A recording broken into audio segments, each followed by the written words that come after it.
오늘 국회가 개원을 맞이합니다. 21대 국회가 이제 개원을 했고 내일은 또 재원절이기도 하고요. 사법농단 사태가 이 세상에 알려지고 많은 시간이 흘렀습니다. 사실 20대 국회 때 이 사법농단 관련된 사태에 대해서 대응하기 위해서 법관 탄핵도 이야기했었고 추진을 해보려고 노력을 했었고 또 사법농단 관련된 재판을 받으신 분들, 사법농단의 피해자라고 할 수 있죠. 그분들이 입은 피해를 구제하기 위한 법안도 좀 발의를 해서 통과시켜보려고 했지만 잘 되지 않았습니다. 그리고 사법농단 관련된 판사들이 수사를 받게 될 경우 일반적인 배당 절차에 따라서 재판을 받게 되면은 합리적이고 독립적인 재판이 진행되지 않을 것 같아서 특별재판부를 설치하는 법안도 발의했지만 역시 잘 되지 않았습니다. 그런 사이에 여러분들 다 아시겠지만 최근 법원에서 사법농단에 관여됐던 법관에 대해서 법관의 독립은 법원 내부로부터의 독립도 포함하는데 그러한 것을 침해했기 때문에 위헌적인 행위를 한 것은 맞다라는 판결이 나온 바가 있습니다. 법원에 의해서도 사법농단 관련된 판사가 위헌적 행위를 했다고 확인이 된 이상 이러한 사태를 더 이상 수수방관하고 있을 수는 없다고 생각합니다. 그것은 어떻게 보면 국회에 부여되는 헌법상 의무를 방기하는 것이기 때문이죠.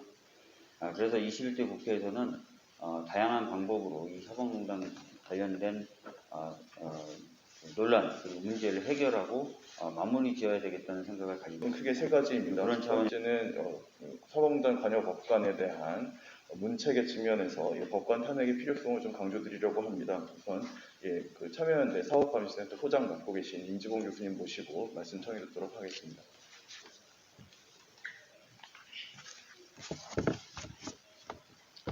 참여연대 사법감시센터 임지봉 소장입니다. 저는 법관 탄핵에 대해서 짧게 말씀드리겠습니다. 결론부터 말씀드려서 이번에 21대 국회는 무엇보다도 지난 사법농단 사태에서 직간접적으로 관여되어 있는 그러한 비리 법관들에 대한 탄핵 소추를 반드시 신속하게 그 소추안을 가결해야 한다고 생각합니다. 그래야 제2, 제3의 사법농단 사태를 막을 수 있다고 생각하기 때문입니다. 2009년에 신영철 당시 대법관은 그 전에 서울중앙지법원장 시절에 촛불 시위 사건으로 지금 재판을 받고 있던 그 피고인들의 그 사건에 대해서 담당 판사들에게 뭐라고 했습니까? 그 처벌의 근거가 되는 집회 및 시위에 관한 법률 10조가 집회의 자유를 침해한다고 해서 그 재판부의 담당 판사가 그것을 헌법재판소에 위헌 제청을 해놓고 있는 상황이었는데요. 보통 법률에 대해서 위헌 제청을 하면 헌재 결정이 있을 때까지 기다려야 하는 것이 당연한 관행이었습니다. 왜냐하면 위헌 제청이 되어 있는데 합헌이라고 믿고 그 법률을 적용해서 유죄 판결을 내리면 나중에 위헌 판결이 내려지게 되면 다시 재심을 해야 돼요. 그렇기 때문에 기다리는 것이 당연한 것이었는데 그때 신영철 당시 중앙지법원장은 판사들에게 빨리 그 법을 적용해서 판결을 내리라고 했습니다. 즉 유죄 판결을 종용한 것입니다. 명백한 재판 간섭이었습니다. 헌법 위반입니다. 법관의 독립을 규정하고 있는 헌법 103조 정면으로 위반하는 행위였습니다. 그래서 당시 국회 지금의 여당이죠. 당시 야당 의원들이 신영철 당시 대법관에 대한 탄핵소추안을 발의했습니다.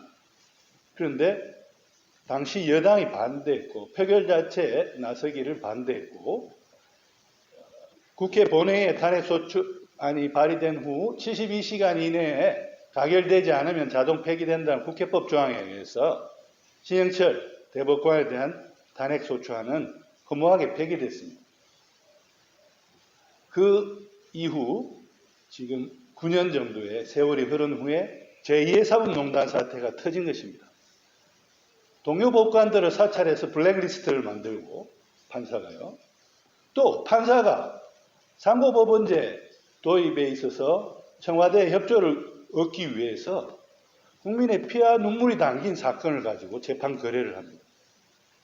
그야말로 헌법상의 상권 분리 권리, 또 법과의 독립, 또 국민의 공정한 재판을 받을 권리, 이런 것들을 정면으로 위배한 위헌 행위들입니다. 그때 신영철에 대해서 탄핵 소추가 제대로 이루어졌다면, 그래서 사법부가 대우각성했다면 9년 후에 그 사법농단 사태가 터졌을까요? 지금도 마찬가지라고 생각합니다. 이번에 21대 국회가 사법농단에 관여한 비리법관들에 대해서 탄핵소추를 하지 않는다면 그것은 법원에 판사는 사법부 독립에 의해서 어떤 행위를 해도 보호받을 수 있다라는 신호를 주는 것이 되고, 저는 분명히 제3의 사법농단 사태가 가까운 시일 내에 또 터지리라고 봅니다. 따라서 반드시 사법농단 사태에 관여한 비리법관들에 대해서는 국회가 탄핵소추를 해야 됩니다. 그것은 국회의 직무입니다. 국민을 대표하는 국회의 당연한 직무이고, 국회가 사법부에 대해서 가지고 있는 헌법상의 권한인 것입니다. 그것을 국민을 대표해서 국회가 반드시 그러한 탄핵소추안이라는 권한을 행사해 주기를, 그것도 신속하게 행사해 주기를 촉구합니다. 어떤 분들은 그렇게 이야기합니다. 판사에 대해서 어떻게 탄핵을 하느냐. 우리 헌법 65조는 탄핵 대상자로 분명히 법관을 명시하고 있습니다. 그리고 외국의 대부분의 나라들에서도 법관을 탄핵 대상자로 헌법이나 법률에서 규정하고 있고요. 또 법관 탄핵이 가장 활발하게 이루어지고 있습니다. 미국의 경우 연방 대법원 대법관만 보더라도 15번이나 대법관에 대한 탄핵 소추가 발의됐고 그 중에 8명이 탄핵 결정으로 파면됐습니다. 이웃 일본도 48건의 탄핵 소추가 있었고 그 중에 7명의 법관들이 탄핵을 당합니다. 우리는 0명입니다. 탄핵 소추가 된 적도 없습니다. 명백한 위헌 위법 행위를 했음에도 불구하고 탄핵 소추를 안 하고 있는데 어떻게 사법부의 제3의 사법농단 사태를 막을 수 있겠습니까? 21대 국회에 촉구합니다. 신속하게 탄핵 소추안을 국민을 대표해서 발의해 주십시오. 감사합니다. 네, 이어서 사법농단 사태에 대한 재발 방지 대책 중에 하나로 반드시 필요하다고 저희가 생각하고 있는 사법행정 개혁 문제에 대해서 서선영 민주사회를 위한 변호사 모임 사법센터 법원개혁 소위위원장님 모시고 말씀 청해 듣도록 하겠습니다. 네, 민변 사법센터 법원개혁 소위위원장 서선영입니다. 오늘도 서초동이나 곳곳 법원에서 재판이 진행되고 있습니다. 여기 있는 우리 모두도 언젠가는 재판을 받을지도 모릅니다. 민사재판이든 형사재판이든. 재판은 멀리도 있지만 가까이도 있습니다. 결국 우리가 하고자 하는 법원개혁은 우리를 포함해서 국민이 안심하게 재판을 받을 수 있게 하는 것입니다. 판사는 내부에서 승진하는 것이 아니라 국민에게 위임된 올바른 재판을 하는 것이 자신의 영광이며 자신에게 부여된 역할이라는 것을 제대로 자각하는 법원, 그 법원을 만드는 것이 우리 개혁의 목표입니다. 하지만 사법농단으로 우리 국민들이 법원에 기대했던 최소한의 어떤 기준도 다 무너졌습니다. 이제 국민들은 안심하고 법원에 재판을 받을 수가 없습니다. 외부에서 군사정권대 강압이 사라지니까 법원이 이제 안에서부터 재판을 거래 대상으로 만들었습니다. 상상하기 어려운 일이었지만 실제로 벌어졌습니다. 어쩌면 이 사실마저 누군가 용기 있는 폭로가 아니었으면 지금까지 묻혀 있을지도 모릅니다. 이미 아마 그렇게 됐다면 지금 재판에서 지금 형사재판을 받고 있는 어떤 분은 대법관에서 오늘 재판 선고를 하고 있었을지도 모릅니다. 지금은 벌써 3년이 지났지만 매우 위태로운 순간을 우리가 겨우 지나간 것입니다. 왜 이런 일들이 발생했나, 근본적 제도적 원인이 무엇이었나 고민을 할 수밖에 없고 반드시 개혁을 해야만 하는 상황입니다. 그 고민을 준 대표적인 문제로 지적된 것이 대법원장에게 초집중된 권한, 법관들이 재판하는 업무가 아니라 법원행정처 등 관료 업무에서 승진하는 것을 기쁨이자 영광으로 여기는 법관 관료와 법관 관료의 상징이자 대표적인 사법농단 문건을 생성한 것으로 알렸던 법원행정처에서 상급 판사들이 근무하는 것, 그 다음에 권력으로부터 법관이 독립하는 것이 아니라 시민들로부터 독립을 하거나 격리를 하고 시민들에게 군림하는 폐쇄적이고 권위적인 법관상 이런 문화들이 다 지적이 되었습니다. 결국 오늘도 계속되는 재판에서 내 사건이 누군가의 진급수단으로 상납되지 않고 거래의 대상이 되지 않고 하찮은 사건으로 취급되지 않는다는 안정감을 갖고 재판을 받기 위해서는 이러한 문제가 개선이 반드시 되어야 합니다. 이 개선을 위한 핵심은 결국 재판의 독립인데 재판은 독립해야 되지만 사법행정, 재판을 지원하는 행정은 시민이 참여해야 합니다. 민주적 방식으로 사법행정이 되지 않는 법관, 특히 대원장에 집중된 사법행정은 오히려 법관이나 재판의 독립을 보장하는 것이 아니라 법관이나 재판의 독립을 근저에서부터 흔든다는 것을 우리는 사법농단으로부터 확인을 받은 것입니다. 법관은 내부 상관의 지시가 아니라 자신의 권한이 국민으로부터 위임받은 것임을 계속 상기할 수 있는 제도를 만들어야 합니다. 재판은 독립을 해야 되지만 판사들이 스스로 자신을 관료라고 생각하면 재판의 독립은 불가능합니다.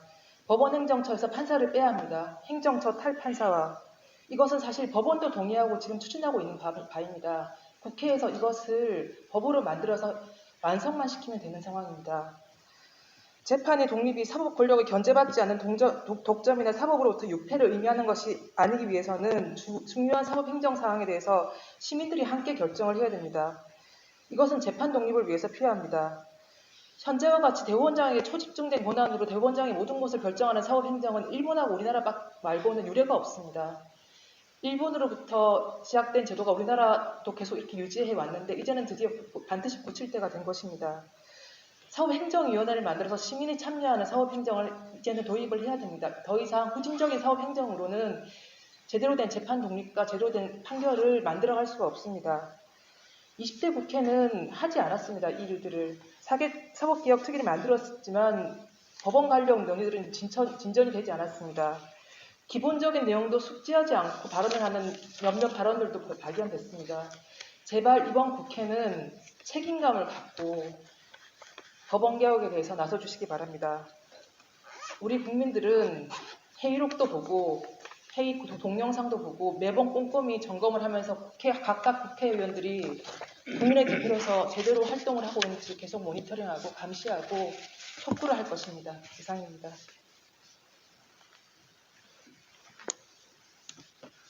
예, 그다음 세 번째로 그 피해 회복과 관련해서 그 사원단 사태와 관련된 이제 피해자분들에 대한 피해 회복 방법 이런 부분들에 대해서 박서군 대표님 모시고 말씀 전해드리도록 하겠습니다.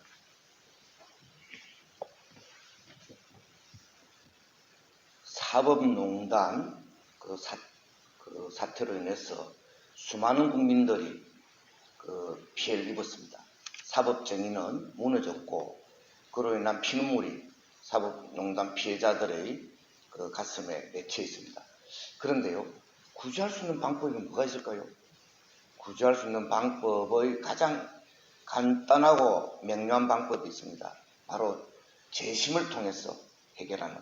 그래서 새로이 그 사법농단이 없는 상태에서 새로이 심리를 해서 올바른 사법적 판단을 하도록 하는 겁니다. 그런데 현행법상 재심 요건이나 절차가 거의 불가능한 그런 상황입니다.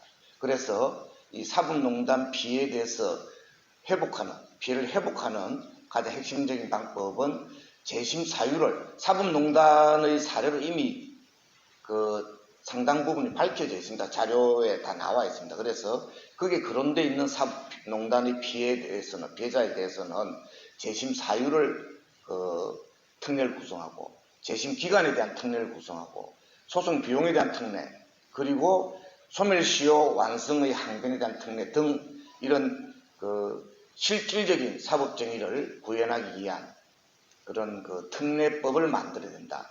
그래서 재심특별법이라고 이야기하는 사법농단 피해자 구제특별법을 이번 국회에서 통과시켜야 됩니다. 그래서 이제 그 법관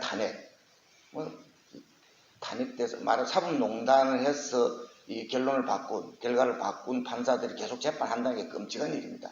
두 번째, 이런 일을 재발 방지를 위해서는 법원조직법 민주적으로 개정해야 됩니다. 세 번째로 피눈물이 나 있는 피해자들에 대해서 재심을 통해서라도 구제를 하는 이런 것을 통해서 3년이 됐지 않습니까?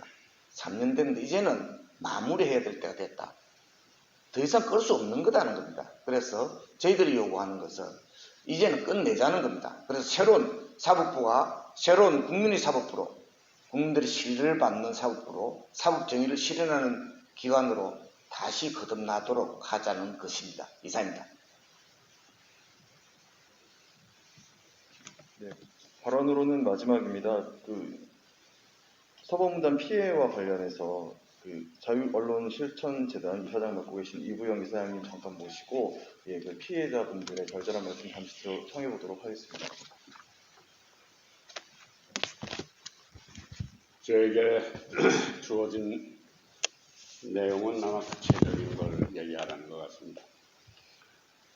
여기 계신 언론인들도 조금 관심 있으신 분들은 1974년, 75년 동아일보에서 어떤 일이 있었는지 들어서 알고 계신 분들이 있을 겁니다.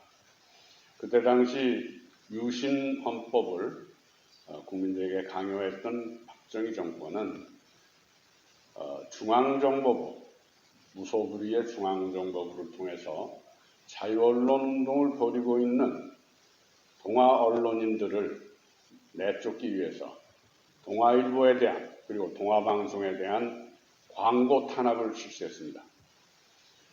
1974년 12월 24일부터 일제히 동아일보와 동아방송에 대한 광고가 사라져버렸어요. 광고주들을 통해서 광고 동판이나 광고 녹음 테이프를 다 가져가 버렸습니다. 세계적으로 이 동아 광고 사태는 엄청난 파장과 권력의 자유민주 사회에서의 한계가 어디까지냐 이런 논란을 크게 불러일으켰었습니다. 이렇게 권력에 의해서 광고가 언론으로부터 싹 사라져버리는 일, 이런 일이 유신체제하에서 일어났습니다. 그런데 2014년 15년에 동아일보 측은 그 당시 박근혜 정부를 상대로 그것이 권력에 의한 광고 탄압이 아니라 동아일보, 동아방송의 경영 악화로 동아에 있던 언론인들을 해고할 수밖에 없었다. 이런 행정소송을 제기했어요. 전 세계적으로 이미 박정희의 중앙정보부에 의해서 동아에 대한 광고 탄압이 벌어졌다는 것은 거의 역사로 정착이 된 일이에요. 그 일을 박정희 정권의 중앙정보부에 의한 언론 탄압이 아닌 경영 악화 때문에 광고가 없어졌고 그 언론인들 113명의 언론인들을 해고할 수밖에 없었다. 이렇게 판결을 내린 겁니다. 왜 그랬느냐? 박근혜 정권은 아버지인 박정희의 독재 사례 중에 가장 현저한 이 동아에 대한 광고 탄압을 권력에 의한 것이 아니라 동아 자신의 경영 악화 때문에 그렇게 된 것이다. 이런 식으로 합리화해주고 그 대가로 뭡니까? 상고법원을 설치하는 것을 교섭을 하고 있었던 거예요. 이 권력과 사법부의 야합이라 그럴까요? 농단이랄까 이런 걸 통해서 역사까지 조작을 하는 일이 벌어진 겁니다. 양승태 대법원장은 탄핵되어야 합니다. 그리고 여러분들에게 조금 더 말씀 한마디 더 드릴 거는 양승태 대법원장 이전에 대법원장이었던 김 대법원장이 고 직전 대법원장이 이용훈 대법원장이 바로 그 재판 있기 2014년 초에 인천 김성수 기념사업회 회장으로 갔어요. 그래서 그 양승태나 그 신영철이나 그 동아 관련 행정소송을 한 사람들이 바로 이용훈 대법원장 밑에서 일을 하던 사람입니다. 저는 사법농단이 이렇게 아주 조직적으로 이루어진 일이라고 저는 생각합니다. 이번 20대 국회에서는 못했지만 21대 국회에서는 그런 일을 밝혀서 대통령은 탄핵되는데 왜 대법원 판사나 법관은 탄핵되면 안 됩니까? 이 법원에 대한 이 고정관념을 깨서 사법정의를 세우는 계기가 되어야 하리라고 생각합니다. 이상 제